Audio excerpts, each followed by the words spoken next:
Next we are going to discuss about electron spin resonance ESR spectroscopy.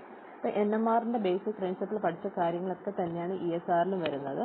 കുറച്ച് difference എന്ന് പറയുന്നത് നമ്മൾ NMRൽ proton വെച്ചിട്ട് പറഞ്ഞെങ്കിൽ ഇവിടെ നമ്മൾ ഇലക്ട്രോൺസ് വെച്ചിട്ടാണ് പറയുന്നത്. ബാക്കി ഇക്വേഷൻസും കൺസെപ്റ്റ്സും ഒക്കെ ഏകദേശം സെയിം തന്നെയാണ്.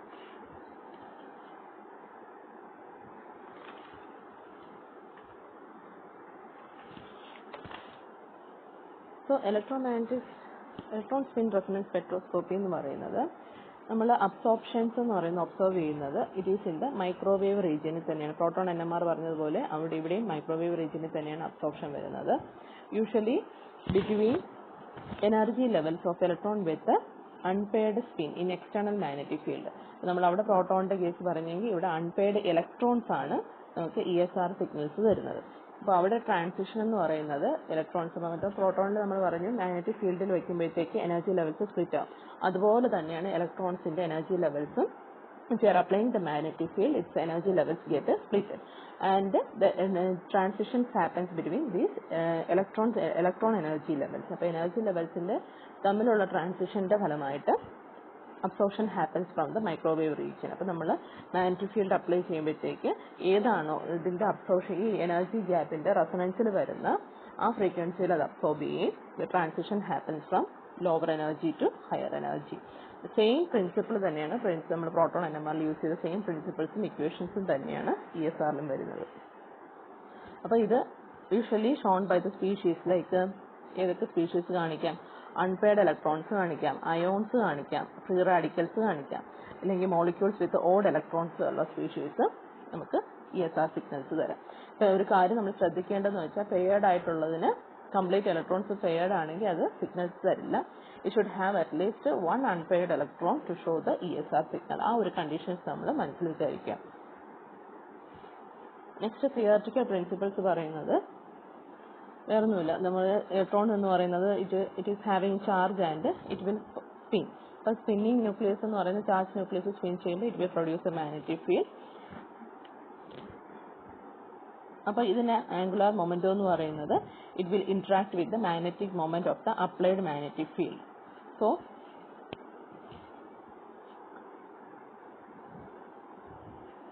spin magnetic moment can interact with the applied field to produce magnetic energy levels. അപ്പോൾ സ്പിൻ എന്ന് പറയുന്നത് ഇലക്ട്രോണിന്റെ അൺപെയർഡ് ഇലക്ട്രോണിന്റെ സ്പിൻ എന്ന് പറയുന്നത് സ്പിൻ മാഗ്നറ്റിക് മൊമെന്റ് എന്ന് പറയുന്നത് it can interact with applied magnetic field.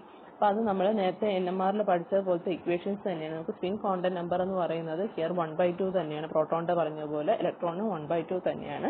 Spin angular momentum എന്ന് പറയുന്നത് it is given by x vector. It is given by the equation √(s) × s + 1 × h cut. Same equation നമ്മൾ proton NMRലും use ചെയ്തിട്ടുണ്ട്. So spin multiplicity നമ്മൾ calculate ചെയ്യുന്നത് 2s + 1 equation ആണ്. അതിൽ s എന്ന് പറയുന്നത് 1/2 ആണ്. സോ അതിന് സബ്സ്റ്റിറ്റ്യൂട്ട് ചെയ്യുമ്പോഴത്തേക്കും നമുക്ക് 2 എന്നുള്ള ആൻസർ കിട്ടും. സോ 2 ഓറിയന്റേഷൻസ് പോസിബിൾ എന്ന് പറയുന്നത് ms എന്ന് പറയുന്ന +12ഉം ms = -12ഉം. അങ്ങനെ രണ്ട് ഓറിയന്റേഷൻ ആണ് നമുക്ക് പോസിബിൾ ആയിട്ടുള്ളത്. അപ്പം മാഗ്നറ്റിക് ഫീൽഡ് അപ്ലൈ ചെയ്യുമ്പോഴത്തേക്ക് നമ്മൾ എനർജി ലെവൽസ് സ്പ്ലിറ്റപ്പ് ചെയ്യുമെന്ന് പറഞ്ഞു. അപ്പം ഈ +12ഉം -12ഉം ആയിട്ടാണ് നമുക്ക് മാഗ്നറ്റിക് ഫീൽഡ് പ്രസൻസിൽ എനർജി ലെവൽസ് സ്പ്ലിറ്റ് ചെയ്യുന്നത്. നെക്സ്റ്റ് നമുക്ക് റെസൊണൻസ് കിട്ടണം. നമ്മൾ പ്രോട്ടോൺ NMRന്റെ കേസിൽ നമ്മൾ പറഞ്ഞു അത് നമ്മുടെ പ്രോട്ടോൺ എന്ന് പറയുന്നത് it will create A magnetic field of its on. അവിടെ ലാമർ പ്രിസഷൻ പറഞ്ഞു. അപ്പോൾ ആ ഫ്രീക്വൻസി ഓഫ് പ്രിസഷൻ എന്ന് പറയുന്നത് when it comes in resonance with external magnetic field. Magnetic ഫീൽഡിന്റെ ഫ്രീക്വൻസി ആയിട്ട് റെസൊണൻസിൽ വരുമ്പോഴാണ് അത് അബ്സോർബ് ചെയ്തിട്ട് ട്രാൻസിഷൻസ് നടക്കുന്നതെന്ന് പറഞ്ഞു. അപ്പോൾ സെയിം കണ്ടീഷൻ നമ്മൾ ഇവിടെയും ഇലക്ട്രോണിന്റെ കേസിലും വരാറുണ്ട്. അപ്പോൾ മാഗ്നറ്റിക് ഡൈപോൾ മൊമെന്റ് സ്പിന്നിങ് ഇലക്ട്രോണിന്റെ ആക്സിസ് എന്ന് പറയുന്നത് മാഗ്നറ്റിക് മൊമെന്റ് മെഷർ ചെയ്യുന്ന mu is given by ge × e/2 me × s. Same equation നമ്മൾ പ്രോട്ടോണിലും പ്രോട്ടോൺ NMRലും യൂസ് ചെയ്തിട്ടുണ്ട്. Ge എന്ന് പറയുന്നത് ഇവിടെ സ്പ്ലിറ്റിംഗ് ഫാക്ടർ ആണ്. G എന്ന് പറയുന്നത് സ്പ്ലിറ്റിംഗ് ഫാക്ടർ ആണ്. So energy of unitless factor ആണ്. It is having a value of 2.0023 for a free ഇലക്ട്രോണിന്റെ സ്പ്ലിറ്റിംഗ് ഫാക്ടർ G എന്ന് പറയും. നമ്മൾ മറ്റേ കപ്ലിംഗ് കോൺസ്റ്റന്റ് വെച്ചിട്ടാണ് നമ്മൾ കെമിക്കൽ ഷിഫ്റ്റ് വെച്ചിട്ടാണ് മെഷർ ചെയ്തതെങ്കിൽ നമ്മൾ ESRൽ ജിയുടെ വാല്യൂ വെച്ചിട്ടാണ് സിഗ്നൽസ് ജിയുടെ വാല്യൂ സ്റ്റാൻഡേർഡിൽ നിന്ന് എത്രത്തോളം വേരി ചെയ്യുന്നു എന്നുള്ളത് മനസ്സിലാക്കിയിട്ടാണ് നമ്മൾ എൻട്രോൺമെന്റ് എന്താണ് അല്ലെങ്കിൽ എന്ത് കണ്ടീഷനിലാണ് ഇലക്ട്രോൺസ് ഇരിക്കുന്നത് എന്നുള്ളത് മനസ്സിലാക്കുന്നത്. അവിടുത്തെ കെമിക്കൽ ഷിഫ്റ്റിന്റെ എഫക്റ്റ് ആണ് ഇവിടുത്തെ G. So energy of electron magnetic dipole moment in the external magnetic field എന്ന് പറയുന്നത്. അപ്പം മാഗ്നറ്റിക് ഡൈപോൾ മൊമെന്റ് μe നമ്മൾ അത് ഇലക്ട്രോണിന്റെ ആണ് μe. ഈ μe എന്ന് പറയുന്നത് എക്സ്റ്റേണൽ മാഗ്നറ്റിക് ഫീൽഡുമായിട്ട് ഇന്ററാക്ട് ചെയ്യും. അപ്പൊ ഇത് ഈ ഇലക്ട്രോണിന്റെ ഫീൽഡ് എന്ന് പറയുന്നത് it can be either parallel or anti parallel to the applied magnetic field. അപ്പം എന്ത് സംഭവിക്കാൻ പറ്റും? Can precess about the axis with a frequency proportional to the applied field. അപ്പോൾ ആ അപ്ലൈഡ് ഫീൽഡുമായിട്ട് ഇന്ററാക്ട് ചെയ്യുമ്പോൾ ഉള്ള ഇലക്ട്രോണിന്റെ എനർജിയാണ് ഇത്. നമ്മൾ പ്രോട്ടോൺ NMRൽ നമ്മൾ സെയിം കണ്ടീഷൻസ് പഠിച്ച് പ്രോട്ടോൺ പ്രോസസ് ചെയ്യും, അതുപോലെ എക്സ്റ്റേണൽ ഫീൽഡുമായിട്ട് ഇന്ററാക്ട് ചെയ്യും. ആ എനർജിയും ഈ സെയിം ഇക്വേഷൻ തന്നെയാണ്. ഇവിടെ G എന്ന് പറയുന്നത് സ്പ്ലിറ്റിംഗ് ഫാക്ടർ ആണ്. ബീറ്റ എന്ന് പറയുന്നത് ബോർ മാഗ്നറ്റോൺ. അവിടെ നമ്മൾ പറഞ്ഞു ബോർ മാഗ്നറ്റോൺ. B0 എന്ന് പറയുന്ന എക്സ്റ്റേണൽ നമ്മൾ അപ്ലൈ ചെയ്യുന്ന മാഗ്നറ്റിക് ഫീൽഡ് ആണ്. MS എന്ന് പറയുന്നത് MS എന്ന് പറയുന്നത് quantum number corresponding to the electron spin quantum number ആണ്.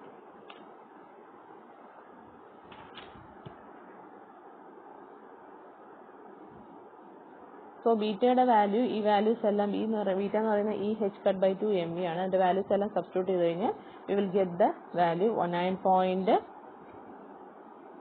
× 10⁻⁴.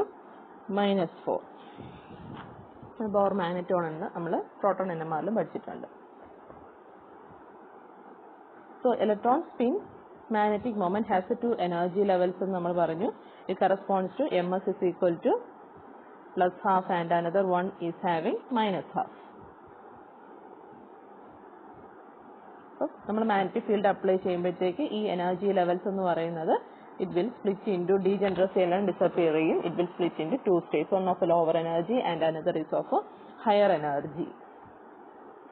So നമുക്ക് എനർജി ലെവൽസിന്റെ എനർജി കാണിക്കാം. ഈ +12 -12 കറസ്പോണ്ടിങ് വരുന്നത് E is equal to -1/2 into G into beta into B0 and E +12 corresponding വരുന്നത് +1/2 into G into beta into B0.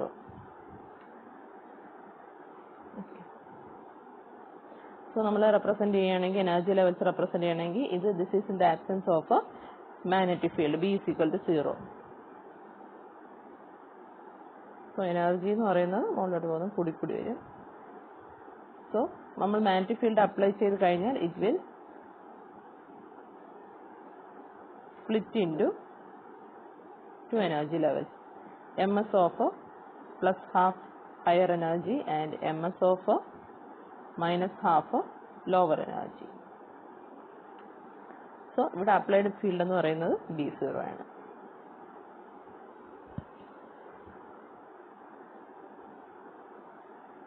ഈ രണ്ട് energy ലെവൽസിന്റെയും ഇടയിലുള്ള gap ആണ് ΔE.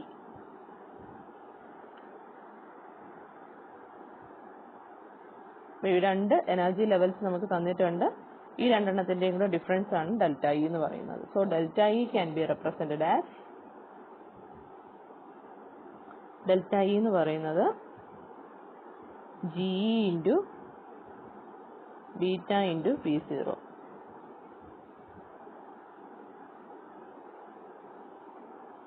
But ΔE എന്ന് പറയുന്നത് it depends upon the strength of the magnetic field applied. So by the application of electromagnetic radiation having frequency that corresponds to a separation between the energy levels, transitions happens between these magnetic energy levels. അപ്പോൾ നമ്മൾ നേരത്തെ പറഞ്ഞു ഈ ΔE energy difference എന്ന് പറയുന്ന ഈ രണ്ട് ലെവൽസിന്റെ energy difference എന്ന് പറയുന്നത് it depends upon the magnetic ഫീൽഡിന്റെ എനർജി ഡിപ്പെൻഡ് ചെയ്തിരിക്കും. അപ്പോൾ ഫീൽഡ് കൂടുന്നതനുസരിച്ച് സ്പ്ലിറ്റിംഗ് കൂടും, അപ്പം അതിന് കറസ്പോണ്ടിങ് എനർജി വന്നാൽ മാത്രമേ റെസൊണൻസിൽ വന്നാൽ മാത്രമേ അബ്സോർബ് ചെയ്തിട്ട് ട്രാൻസിഷൻസ് പോസിബിൾ ആവുള്ളൂ.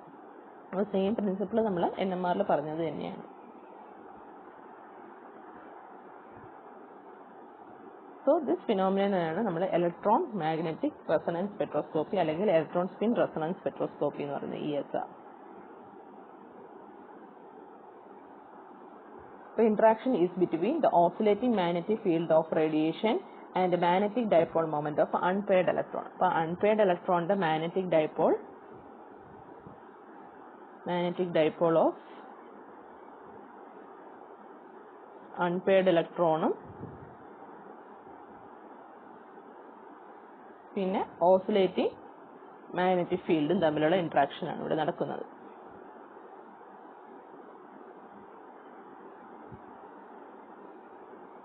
ഇതിന്റെ എനർജീസ് എപ്പോഴാണോ മാച്ച് ആവുന്നത്, ഈ രണ്ടിന്റെയും എനർജീസ് എപ്പോഴാണോ റെസൊണൻസിൽ വരുന്നത് ആ സമയത്ത് എന്തെയും ഇലക്ട്രോൺസ് എനർജി അബ്സോർബ് ചെയ്ത് it will undergo transition.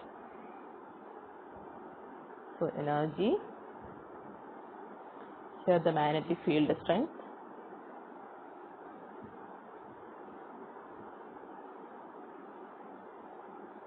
so plus half and this is minus half. This is the delta E equal to G beta into B0.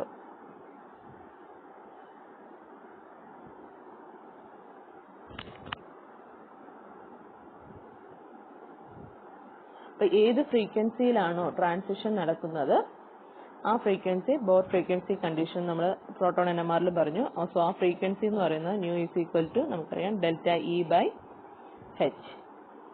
Same equations തന്നെയാണ് രണ്ടിലും വരുന്നത്. നമ്മൾ പ്രോട്ടോൺ പറയുന്ന കേസിൽ ഇലക്ട്രോൺസ് യൂസ് ചെയ്യുന്നതേ ഉള്ളൂ. G beta B0 by H. So above equation constitute the resonance condition at which the energy absorbed by the. അപ്പോൾ ഈ ഫ്രീക്വൻസിയിലാണ് നമ്മുടെ ഇലക്ട്രോൺ എന്ത് ചെയ്യുന്നത്, എനർജി അബ്സോർബ് ചെയ്ത് ഹയർ എനർജി സ്റ്റേറ്റിലോട്ട് ട്രാൻസിഷൻ നടക്കുന്നത്.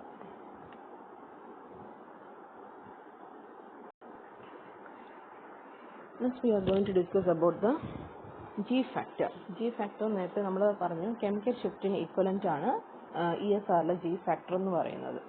അപ്പോൾ നമ്മൾ ഒരു ഇലക്ട്രോൺ കൺസിഡർ ചെയ്യുകയാണെങ്കിൽ if B0 is the external magnetic field applied. അപ്പം നമ്മുടെ ഇലക്ട്രോണിന് എക്സ്പീരിയൻസ് ചെയ്യുന്ന അൺപെയ്ഡ് ഇലക്ട്രോൺ എക്സ്പീരിയൻസ് ചെയ്യുന്ന മാഗ്നറ്റിക് ഫീൽഡ് എന്ന് പറയുന്നത് ആക്ച്വലി B0 ആയിരിക്കില്ല, somewhat different from B0. So നമുക്കതിനെ B0 ഇൻറ്റു 1 മൈനസ് സിഗ്മ എന്ന് പറഞ്ഞിട്ട് റെപ്രസെൻറ്റ് ചെയ്യാം.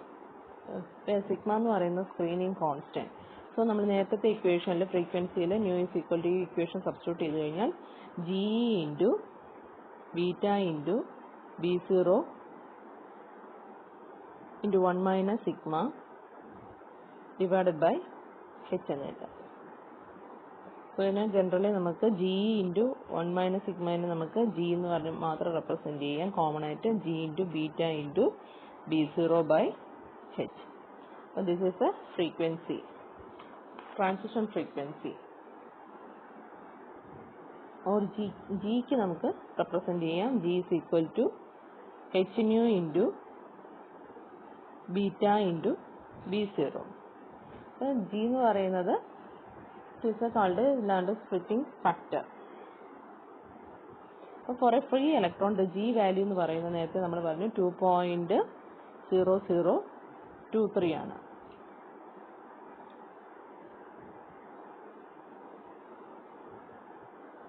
അപ്പോൾ ഇത് ഫ്രീ ഇലക്ട്രോണിന്റെ കേസിലാണ്. പക്ഷെ നമ്മൾ ഒരു മോളിക്യൂളിലുള്ള ഇലക്ട്രോൺ നോക്കുകയാണെങ്കിൽ this can vary from this G value. അപ്പോൾ ഈ G വാല്യൂ എന്ന് വരുന്ന വേരിയേഷൻ വെച്ചിട്ടാണ് നമ്മൾ കെമിക്കൽ ഷിഫ്റ്റിൽ എത്രത്തോളം ഷിഫ്റ്റ് വരുന്ന നമ്മൾ NMR പറഞ്ഞു.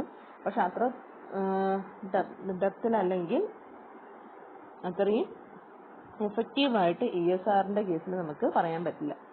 ബിക്കോസ് ഓർഗാനിക് ഫ്രീ റാഡിക്കൽസ് ഒക്കെ സെയിം വാല്യൂ തന്നെയാണ്, അതായത് 2.0023 വാല്യൂ തന്നെയാണ് നമുക്ക് G ഫാക്ടർ ആയിട്ട് തരുന്നത്. Because unpaired electron in a free radical behaves similar to the electron in the free space as it is not confined to a localized orbital between just two atoms. So ഒരു free radical ഉള്ള electron എന്ന് പറയുന്നത് just free ആയിട്ടുള്ള ഇലക്ട്രോണിനെ പോലെ തന്നെയാണ് behave ചെയ്യുന്നത്. So അതിൻ്റെ വാല്യൂസിൽ വലിയ വ്യത്യാസമൊന്നും വരില്ല.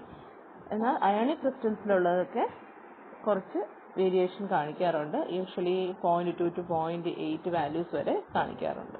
സോ ജി വാല്യൂ വെച്ചിട്ടാണ്, സ്പ്ലിറ്റിംഗ് ഫാക്ടർ വെച്ചിട്ടാണ് നമ്മൾ ESRന്റെ ഇലക്ട്രോൺസിൻ്റെ കെമിക്കൽ എൻവയോൺമെൻറ്റ് അല്ലെങ്കിൽ എങ്ങനെയാണ് ഉള്ള സ്റ്റേറ്റ് നമ്മൾ അനലൈസ് ചെയ്യുന്നത്.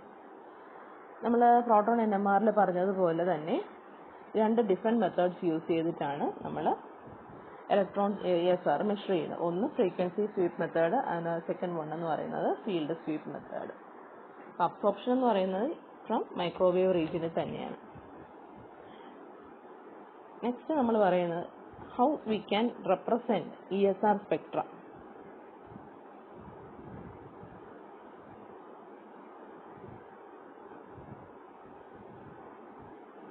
ESR സ്പെക്ട്രം നമ്മൾ 2 രീതിയിൽ റെപ്രസെൻറ്റ് ചെയ്യാറുണ്ട്.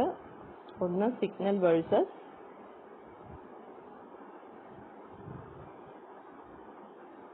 Applied field.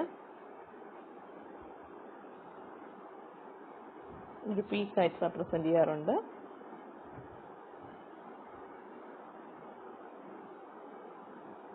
കുറച്ചുകൂടെ ആക്യുറേറ്റ് ആയിട്ടുള്ള മെത്തേഡ് എന്ന് പറയുന്നത് ഡെറിവേറ്റീവ് കർവാണ്. സോ ഈ പീക്ക് എന്ന് പറയുന്നത് ഈ ഡെറിവേറ്റീവ് കർവ് എവിടെയാണ് അപ്പ് സൈഡിൽ കട്ട് ചെയ്യുന്നത് ആ പോയിന്റും മാച്ച് ആയിരിക്കണം. So this is B0, field strength increase ചെയ്യുന്നത് ആണ് X ആക്സിസിൽ വരയ്ക്കുന്നത്. This is DS/dB derivative curve. Derivative കർവാണ് കുറച്ചുകൂടെ ആക്യുറേറ്റ് ആയിട്ട് നമുക്ക് റിസൾട്ട്സ് തരുന്നത്. Normally present derivative curve by plotting the first derivative of the signal against B0. അപ്പോൾ ഇവിടുത്തെ പീക്ക് ഹൈറ്റ്സ് എന്ന് പറയുന്നത് ഡസ് നോട്ട് ഗിവ് മച്ച്. മറ്റേതിൽ നമ്മൾ ഇൻറ്റൻസിറ്റി വെച്ചിട്ട് നമുക്ക് പറയാം എത്രത്തോളം പ്രോട്ടോൺസിൻ്റെ കോൺസെൻട്രേഷൻ ഉണ്ടെന്ന് പറയാം. പക്ഷേ ഇവിടെ നമുക്ക് പീക്ക് ഹൈറ്റ് വെച്ചിട്ട് നമുക്ക് ഫർദർ ഇൻഫർമേഷൻസ് ഒന്നും കിട്ടാറില്ല. ബട്ട് പീക്ക് ഏരിയയാണ് gives information about the number of unpaired electrons. അപ്പോൾ peak area gives information about the unpaired electrons. എത്ര unpaired electrons ഉണ്ടെന്നുള്ള ഇൻഫർമേഷൻ തരുന്നത് peak area ആണ്. പ്രോട്ടോണിൻ്റെ കേസിലാണെങ്കിൽ പീക്ക് ഹൈറ്റ് ആയിരുന്നു നമ്പർ ഓഫ് പ്രോട്ടോൺസ് വന്നിരുന്നത്. ഇവിടെയാണ് ഈ പീക്ക് ഏരിയ. ഇനി അനദർ ഇമ്പോർട്ടൻ്റ് ഒരു റെഫറൻസ് പറയുന്നത് DPPH എന്നുള്ള റെഫറൻസ് ആണ് നമ്മൾ ഇവിടെ യൂസ് ചെയ്യുന്നത്. Diphenyl picryl hydrazyl radical DPPH. മറ്റേതാണെങ്കിൽ TMS ആണ്. ഇതൊക്കെ ഇമ്പോർട്ടൻ്റ് ആണ്, മിക്കവാറും ചോദിക്കാറുണ്ട്. ഇതിൻ്റെ സ്ട്രക്ചർ വേണമെങ്കിൽ വരയ്ക്കാനും ചോദിക്കാറുണ്ട്. Diphenyl picryl hydrazyl radical, 2 phenyl groups.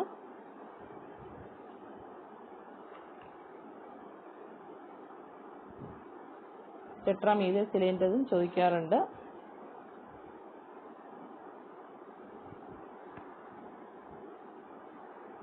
This is the standard used in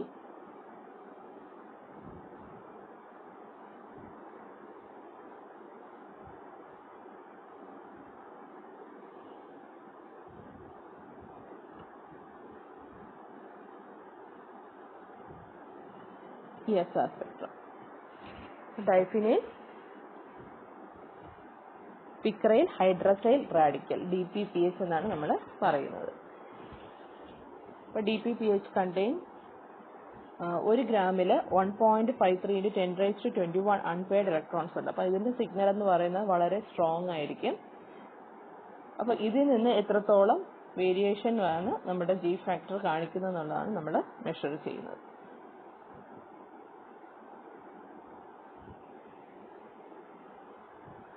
next is hyper fine splitting. അവിടെ സ്പിൻ കപ്ലിംഗ് പറഞ്ഞെങ്കിൽ ഇവിടെ നമ്മൾ ഹൈപ്പർ ഫൈൻ സ്പ്ലിറ്റിംഗ് ആണ് പറയുന്നത്.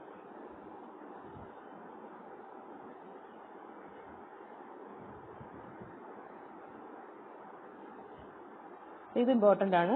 ഹൈപ്പർ ഫൈൻ സ്പ്ലിറ്റിംഗ് എന്ന് പറഞ്ഞു കഴിഞ്ഞാൽ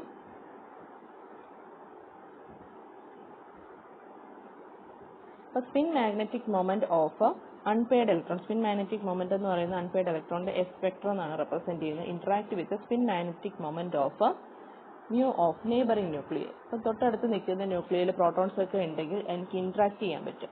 അപ്പോൾ അവരുടെ ഐ എന്ന് പറയുന്ന മാഗ്നറ്റിക് മൊമെന്റ് എന്ന് പറഞ്ഞാൽ നോട്ട് ഈക്വൽ ടു 0 ആയിരിക്കണം എന്നുള്ളൊരു കണ്ടീഷനാണ്. അപ്പോൾ ഇൻട്രാക്ട് ചെയ്യുമ്പോഴത്തേക്ക് എന്ത് ചെയ്യും, ഈ നമ്മുടെ ESRന്റെ സിഗ്നൽസ് രണ്ടായിട്ട് സ്പ്ലിറ്റ് ചെയ്യുമെന്ന് പറഞ്ഞാൽ പ്ലസ് ഹാഫ് മൈനസ് ഹാഫ്. അപ്പോൾ ഈ signals we can interact with this magnetic moment of the neighboring nucleus resulting in the further splitting. Further split ചെയ്തിട്ട് കൂടുതൽ എനർജി ലെവൽസ് പ്രൊഡ്യൂസ് ചെയ്യുന്നതിനാണ് നമ്മൾ ഹൈപ്പർ ഫൈൻ സ്പ്ലിറ്റിംഗ് എന്ന് പറയുന്നത്. അപ്പം the spin magnetic moment S of the unpaired electron can interact with the spin magnetic moment mu of the neighboring nuclei in a molecule, and this result in the splitting of ESR. എന്താണ് ESR absorption സിഗ്നലിന് തന്നെ further splitting വരുന്നതാണ്. Splitting of ESR signal into a number of components. So ESR സിഗ്നലിനെ number of components ആയിട്ട് split ചെയ്യുന്നതിനെയാണ് ഈ hyper fine splitting എന്ന് പറയുന്നത്. For example എന്താണ് നമുക്ക് പറഞ്ഞു മനസ്സിലാവും. Transition between energy levels result between interaction spin magnetic moment of the electron and nuclear gone by the selection rules. രണ്ട് സെലക്ഷൻ റൂൾ ബേസ് ചെയ്തിട്ടാണ് നമ്മൾ ഈ ട്രാൻസിഷൻസ് പറയുന്നത്. അപ്പോൾ ഡെൽറ്റ എം എസ് എന്ന് പറയുന്നത് പ്ലസ് ഓർ മൈനസ് 1ഉം ഡെൽറ്റ എം ഐ എന്ന് പറയുന്നത് ഇത് ഇൻട്രാക്ഷൻ വഴി വരുന്നത് ഈക്വൽ ടു 0 എന്നുള്ളതാണ് നമ്മൾ സെലക്ഷൻ റൂൾ യൂസ് ചെയ്യുന്നത്. ഇപ്പോൾ ഫോർ എക്സാമ്പിൾ സ്പ്ലിറ്റിംഗ് വരയ്ക്കുമ്പോൾ മനസ്സിലാവും.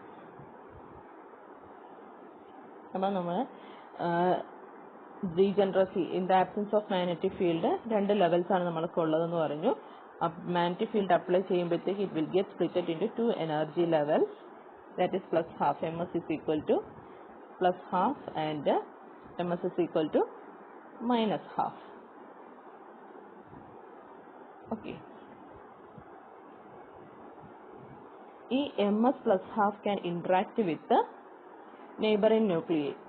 നെയ്ബറിംഗ് ന്യൂക്ലിയൈ എന്ന് പറയുന്ന M I plus or minus half ആയിരിക്കും. പ്രോട്ടോൺ ആയിട്ടാണ് ഇന്ററാക്ട് ചെയ്യുന്നതെങ്കിൽ അത് എം ഐയുടെ വാല്യൂ എന്ന് പറയുന്നത് ഒരു പ്രോട്ടോൺ ആണ് ഇരിക്കുന്നതെന്ന് വെച്ച് കഴിഞ്ഞാൽ it can have the value plus or minus half. അപ്പോൾ ഈ M S plus half can interact with this plus or minus half. So it will result in 2 energy levels. അതുപോലെ ഇവിടുത്തെ എനർജി ലെവൽസും വീണ്ടും രണ്ടായിട്ട് സ്പ്ലിറ്റ് ചെയ്യും, പ്ലസ് ഹാഫും മൈനസ് ഹാഫും ആയിട്ട് interact ചെയ്തിട്ട്. So ഇവിടെ എം ഐയുടെ പ്ലസ് ഹാഫും ഇത് M I equal to minus half. അതുപോലെ ഇവിടെ എം ഐ എന്ന് പറയുന്നത്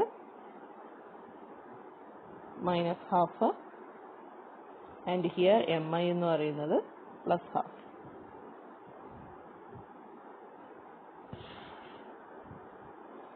ഇവിടെ magnetic field B is equal to B0 ആണ്. അപ്പോൾ സ്പ്ലിറ്റിംഗ് നടക്കുന്ന സ്പേസ് ഇതാണ്. നമ്മുടെ ട്രാൻസിഷന്റെ സെലക്ഷൻ റൂൾ പറഞ്ഞു M S is equal to plus or minus 1. M S എന്ന് പറയുന്നത് plus half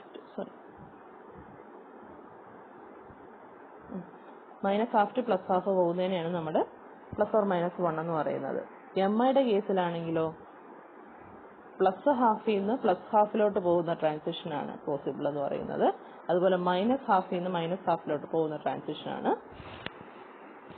M I delta M I എന്ന് പറയുന്ന വാല്യൂ 0 ആയിട്ട് എടുക്കുന്നത്. അതായത് minus half minus minus half, അപ്പോൾ അവിടെ 0 വരും.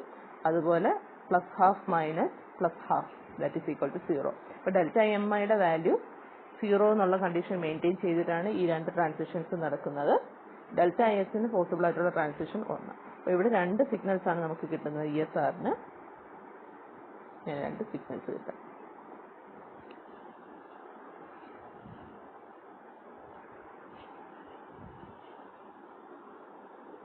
Next ethyl radical. ഇപ്പം നമ്മൾ പ്രോട്ടോൺ ആയിട്ട് ഇന്ററാക്ട് ചെയ്യുന്ന കേസാണ് ഇപ്പോൾ പറഞ്ഞത്. ഇപ്പം ഇതുപോലെ നമുക്ക് എടുക്കുന്ന നെയ്ബറിംഗ് ന്യൂക്ലിയർ എന്ന് പറയുന്നത് മീഥൈൽ റാഡിക്കലാണ്. ESR സ്പെക്ട്രം ഓഫ് മീഥൈൽ റാഡിക്കലാണ് നമുക്ക് എടുക്കേണ്ടതെങ്കിൽ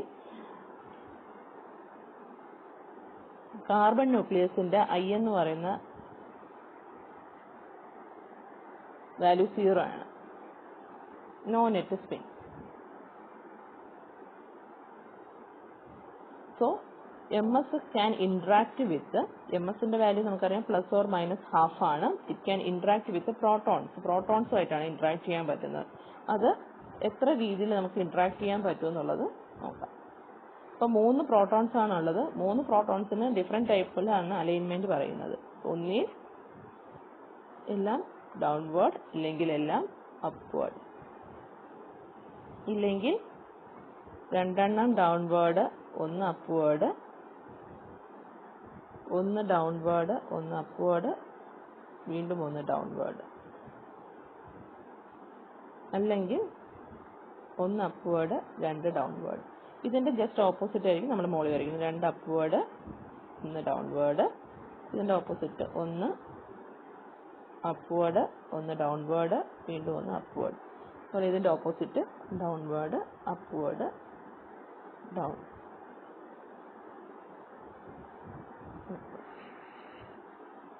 സോ ഇതിൻ്റെ ടോട്ടൽ വാല്യൂ എന്ന് പറയുന്നത് -3/2.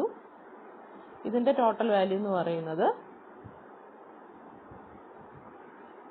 +12. ഇതിൻ്റെ ടോട്ടൽ വാല്യൂ എന്ന് പറയുന്നത് -12.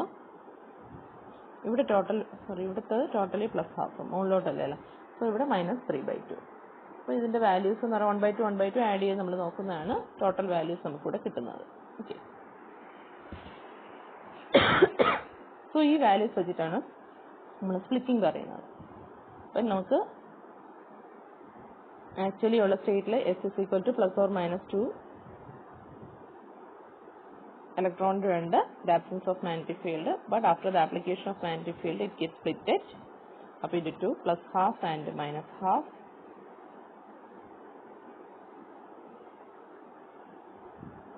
പിന്നെ ഈ 3 പ്രോട്ടോണായിട്ടുള്ള ഇന്ററാക്ഷൻ വഴി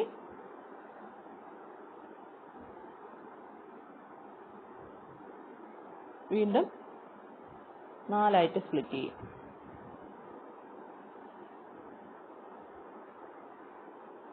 +3/2, +1/2, -1/2, +3/2. അതുപോലെ താഴത്തെ ലെവലിൽ ഇതുപോലെ തന്നെ വരും. പക്ഷെ അവിടെ നെഗറ്റീവ് ആണ് അപ്പർ കേസിൽ വരുന്നത്.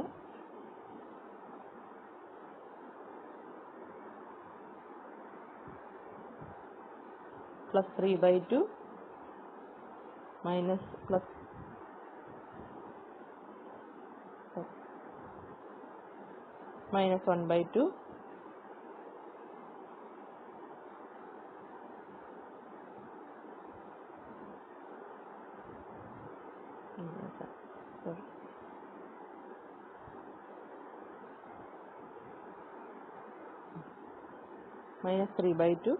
-1/2, +1/2 and +3/2. ഇപ്പോൾ സ്പിന്നിൽ MS എന്ന് പറയുന്നതിൻ്റെ തമ്മിലുള്ള ഇൻട്രാക്ഷൻ എന്ന് പറയുന്നത് +or-1 ആണ്. MIക്ക് വരുന്നത് +or-0 എന്നുള്ള കണ്ടീഷനാണ് നമ്മൾ സെലക്ഷൻ റൂൾ പറയുന്നത്. സോ ഈ ട്രാൻസിഷൻ പോസിബിൾ ആണ്. പിന്നെ പറയുന്ന ട്രാൻസിഷൻ എന്ന് പറയുന്നത് -3/2 to -3/2 ഒരു ട്രാൻസിഷൻ, പിന്നെ -1/2 to -1/2 ഒരു ട്രാൻസിഷൻ, +1/2 to +1/2 ഒരു ട്രാൻസിഷൻ, പിന്നെ +3/2 to +3/2 ഒരു ട്രാൻസിഷൻ. അങ്ങനെ 4 signals will be possible for this. ഇപ്പോൾ 2 ഇന്റൻസ് ആയിട്ടുള്ള സിഗ്നലും 1 വീക്കായിട്ടുള്ള 2 വീക്കായിട്ടുള്ള സിഗ്നൽസുമാണ് നമ്മൾ കാണിക്കേണ്ടത്. സോ ഇങ്ങനെയായിരിക്കും ESRന്റെ സിഗ്നൽസ്. അപ്പോൾ 4 സിഗ്നൽസ് ആണ് വരുന്നത്. ഇവിടെ DS/dB, ഇവിടെ P0.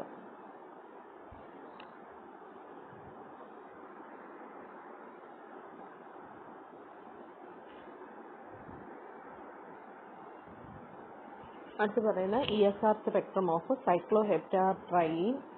ഹെപ്റ്റാട്രൈനീൽ റാഡിക്കൽ. അപ്പോൾ അതിൽ നമ്മൾ 8 ലൈൻസ് ആണ് കാണിക്കുന്നത്. സൈക്ലോഹെപ്റ്റാട്രൈൻ എന്ന് പറയുമ്പോഴത്തേക്ക്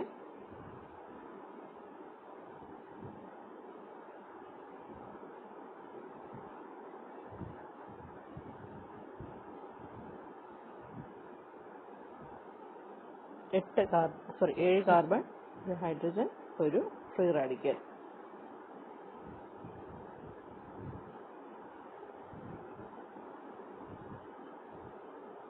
സോ ഇത് എത്ര ESR സിഗ്നൽസ് പ്രൊഡ്യൂസ് ചെയ്യുമെന്ന് ചോദിച്ചു കഴിഞ്ഞാൽ 2 into 7 protons into 1/2 plus 1. So total gives 8 lines. 8 signals കാണിക്കാൻ പറഞ്ഞു കഴിഞ്ഞാൽ നടുക്കത്ത് പോകുന്നതനുസരിച്ച് ഇന്റൻസിറ്റി കൂടി വരും.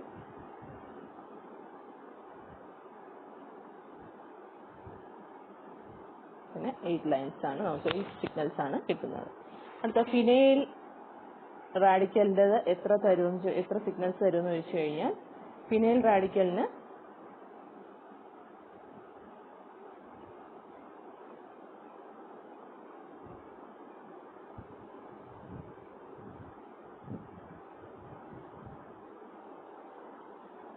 having 1, 2, 3, 4, 5 പ്രോട്ടോൺസ് ആണുള്ളത്. 5 പ്രോട്ടോൺസ് എന്ന് പറയുന്നത് 2 into 5 into 1/2 plus 1. So we will get 6 lines. അപ്പോൾ ആ ലൈൻസിന്റെ സിഗ്നൽ കാണിക്കാം. അപ്പോൾ ഇത്രയാണ് നമ്മൾ ESR സ്പെക്ട്രോസ്കോപ്പിയിൽ പഠിക്കാനുള്ളത്. അപ്പോൾ ജസ്റ്റ് അതിൻ്റെ theory, hyper fine splitting important ആണ്. അതുപോലെ ഈ 2 എക്സാമ്പിൾസ് അതിൽ എത്ര സിഗ്നൽസ് തരുമെന്ന് ജസ്റ്റ് ഒന്ന് നോക്കി വയ്ക്കുക. അത്രയും മാത്രമേ ഉള്ളൂ. പിന്നെ ഇതിൻ്റെ സ്റ്റാൻഡേർഡ് എന്താണ്, ഇക്വേഷൻസ് ഒന്നും ഡിറൈവ് ചെയ്യാൻ ചോദിക്കാറില്ല. G ഫാക്ടർ എന്താണെന്ന് ചോദിക്കാറുണ്ട്. G ഫാക്ടർ ഇമ്പോർട്ടൻ്റ് ആണ്.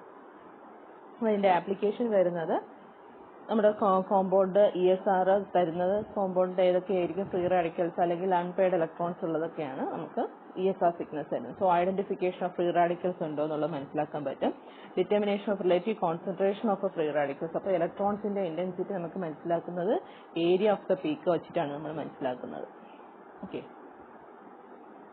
അപ്പോൾ ഇന്റൻസിറ്റി എന്ന് പറയുന്നത് directly proportional to the free radicals. പിന്നെ സ്റ്റഡി ഓഫ് റിയാക്ഷൻ മെക്കാനിസം. ഇനി organic reactions are known to proceed by the free radical mechanism. അപ്പോൾ ഒരു റിയാക്ഷൻ നമ്മൾ യൂഷ്വലി ചെറിയ നീണ്ട ഗ്ലാസ് ട്യൂബിലാണ് ESR സിഗ്നലും NMR സിഗ്നൽസ് ഒക്കെ എടുക്കാറുള്ളത്. അപ്പോൾ അതിനകത്ത് നമുക്ക് എന്ത് റിയാക്ഷൻസ് ആണ് പ്രൊസീഡ് ചെയ്യേണ്ടത്, കോമ്പൗണ്ട്സ് അതിനകത്ത് മിക്സ് ചെയ്തിട്ട് നമ്മൾ കൊടുത്തു കഴിഞ്ഞാൽ ലിക്വിഡ് സ്റ്റേറ്റിലോ ഗ്യാസ് സ്റ്റേറ്റിലോ അല്ലെങ്കിൽ സോളിഡ് സ്റ്റേറ്റിലോ റിയാക്ഷൻ നടക്കുമ്പോഴത്തേക്ക് ഫ്രീ റാഡിക്കൽസ് പ്രൊഡ്യൂസ് ചെയ്യുന്നുണ്ടെങ്കിൽ കറസ്പോണ്ടിങ് ESR സിഗ്നൽസ് നമുക്ക് കിട്ടും. അപ്പോൾ മെക്കാനിസം സ്റ്റഡി ചെയ്യാൻ വേണ്ടിയിട്ട് യൂസ് ചെയ്യാം. Study of effect of ionising radiation on a matter. അപ്പോൾ അയണൈസിങ് റേഡിയേഷൻസ് വല്ലതും പ്രൊഡ്യൂസ് ചെയ്തിട്ടുണ്ടെങ്കിൽ അപ്പോൾ അവിടെ ഹോഡ് നമ്പർ ഓഫ് ഇലക്ട്രോൺസ് വരും. എക്സ്റേസ് അല്ലെങ്കിൽ ഗാമ റേസ് വല്ലതും ഇൻസിഡൻറ്റ് ചെയ്തിട്ടുണ്ടെങ്കിൽ നമുക്ക് ESR വെച്ചിട്ട് നമുക്ക് ഐഡന്റിഫൈ ചെയ്യാം. Studies on the presence of unpaired electrons in molecules. അപ്പോൾ മോളിക്യൂൾസ് അൺപെയർഡ് ഇലക്ട്രോൺസ് ഉണ്ടോ എന്നുള്ള കേസസ് ഒക്കെ നമുക്ക് ESR സിഗ്നൽ വെച്ചിട്ട്. അപ്പോൾ NMRഉം ESRഉം ആൾമോസ്റ്റ് പ്രിൻസിപ്പിൾസും ഇക്വേഷൻസും എല്ലാം സെയിം തന്നെയാണ്. അതിൽ കെമിക്കൽ ഷിഫ്റ്റ് വരുമെങ്കിൽ ഇവിടെ G ഫാക്ടറാണ് നമ്മൾ യൂസ് ചെയ്യുന്നത്. അവിടെ സ്പെൻസിൻ ഇൻട്രാക്ഷൻ വരണമെങ്കിൽ ഇവിടെ ഹൈപ്പർ ഫൈൻ സ്പ്ലിറ്റിംഗ് ആണ്. അപ്പോൾ 2 എക്സാമ്പിൾസും നോക്കി വെച്ചോളുക. ഒരുപാട് ഡിഫിക്കൽട്ട് ആയിട്ടുള്ള കാര്യങ്ങളൊന്നും പറഞ്ഞിട്ടില്ല. ഈസി ആയിട്ട് മനസ്സിലാവുന്ന രീതിയിലാണ് നിങ്ങൾക്ക് പറഞ്ഞു തന്നിട്ടുള്ളത്. അപ്പം ജസ്റ്റ് ഒന്ന് ഓടിച്ച് നോക്കുക. NMR പഠിച്ചവർക്ക് ESR എളുപ്പമാണ്. സോ എന്തെങ്കിലും ഡൗട്ട് ഉണ്ടെങ്കിൽ ചോദിക്കാം. നമുക്ക് ഇപ്പോൾ NMRഉം ESRഉം തറവായിട്ടൊന്ന് നോക്കുക. സ്കിപ്പ് ചെയ്യാൻ പറ്റില്ല. ചിലപ്പോൾ NMRൽ നിന്ന് ക്വസ്റ്റ്യൻസ് ചോദിക്കാറുണ്ട്. സ്കിപ്പ് ചെയ്യാൻ പറ്റുന്ന പോർഷൻ അല്ല. സോ കുറച്ച് ഇമ്പോർട്ടൻസ് കൊടുത്ത് നോക്കുക. എല്ലാം ഡീറ്റെയിൽ ആയിട്ട് പഠിക്കണമെന്ന് പറയുന്നില്ല, ഇക്വേഷൻസ് ഒന്നും നോക്കണമെന്ന് പറയുന്നില്ല. ആ ഇമ്പോർട്ടൻറ്റ് ടേംസ്, അതായത് hyper fine splitting, G factor, spin coupling, പിന്നെ എങ്ങനെയാണ് നമ്മുടെ സിഗ്നൽസ് പ്രൊഡ്യൂസ് ചെയ്യുന്നത്, ട്രാൻസിഷൻസ് എങ്ങനെയാണ് എന്നുള്ള കണ്ടീഷൻസ് മാത്രം നോക്കി വയ്ക്കുക. Okay, thank you.